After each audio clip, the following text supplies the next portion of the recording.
Firstly, what is a key function of this nine-member board? They're basically there to help us meet the objectives of the Africa Board, to help us when we go into the different countries, to get over the red tape, to help us meet the key people, because you could be talking to people who actually don't really matter to what we're doing. So they're there to actually open the doors for us. In terms of strategy also, they're there to advise us. We've developed the Africa Board, but I think they have a better understanding of the markets that we would like into. So they would give us advice with regard to the strategy, with regard to product development. Yeah. The board isn't being paid, as far as I understand. Absolutely not. These are people who actually believe in what we're doing, who actually believe in Africa and the potential that it has. Now let's take a look at how the board has done so far. By all intents and purposes, on paper, it's a brilliant initiative. But taking a look at its successes so far, you've only had 2 companies list since 2009, Wilderness Safaris and Trustco. Now, if you're looking at it from a liquidity point of view, volumes traded for Trustco in 2009 sitting at around 135 stocks a day, and up to 4 million stocks were traded early 2011 for Trustco. So clearly the evidence is there of the value of listing on the Africa Board. But why aren't companies rushing in? I think it takes time, and I don't think the JSE, even when we set up the Africa Board, thought that this would be a quick win. It's a process. You have to get various stakeholders respond to what we're trying to do.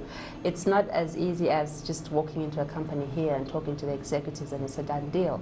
There are political issues you have to consider, sovereignty issues that people take into account.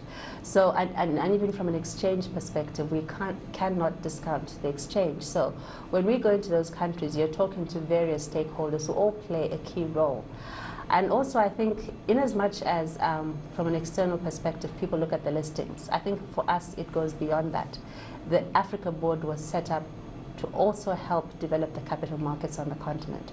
So development of the capital markets just doesn't involve listings. You look at how do we work with them to develop them. Some of them haven't demutualized yet. We're talking to some of them, how do you actually demutualize? We've gone through that process, happy to give the advice. So are you doing that at the moment? Are you giving advice to other exchanges in this? We are.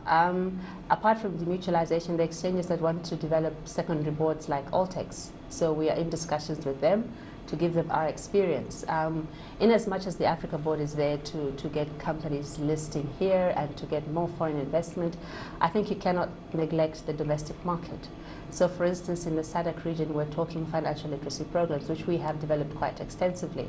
We're trying to develop a strategy for the SADC region. So it goes beyond the listings, and I think as a follow-through, once people have confidence or countries have confidence that you're not going to take what you think is the best, you're actually going there to work with them. We expect the benefits to come out. Looking at a cost point of view, to list on the Africa Board, it's not significantly different from the main board, and the annual fees are actually the same. So for a company that wants to list on the Africa Board, what is attractive for it from a cost point of view? Because clearly the main board is more visible. From a cost perspective, not different, because this is really a main board listing. So we're not going to water down any conditions to accommodate companies from the rest of the continent. They will have to meet the listing requirements as is. The fact that we've set it up as a separate segment, I think, gives a better profile. As you've just spoken about the volumes with Trustco, that for me is clear evidence how profiling a company extensively, setting it up separately, gives the investors much more access. So in the fact that we're actually setting up separately, you actually have more of the investors looking at those stocks. So I think it is in a way better profiled than if it was just amongst the 407, because if you leave those companies amongst the 407, people would normally go to the big counters. Maureen, very quickly, do you have any listings planned for this year on the Africa Board? Yes, we do, but we're not going to disclose them. Well, we look forward to hearing who those companies are.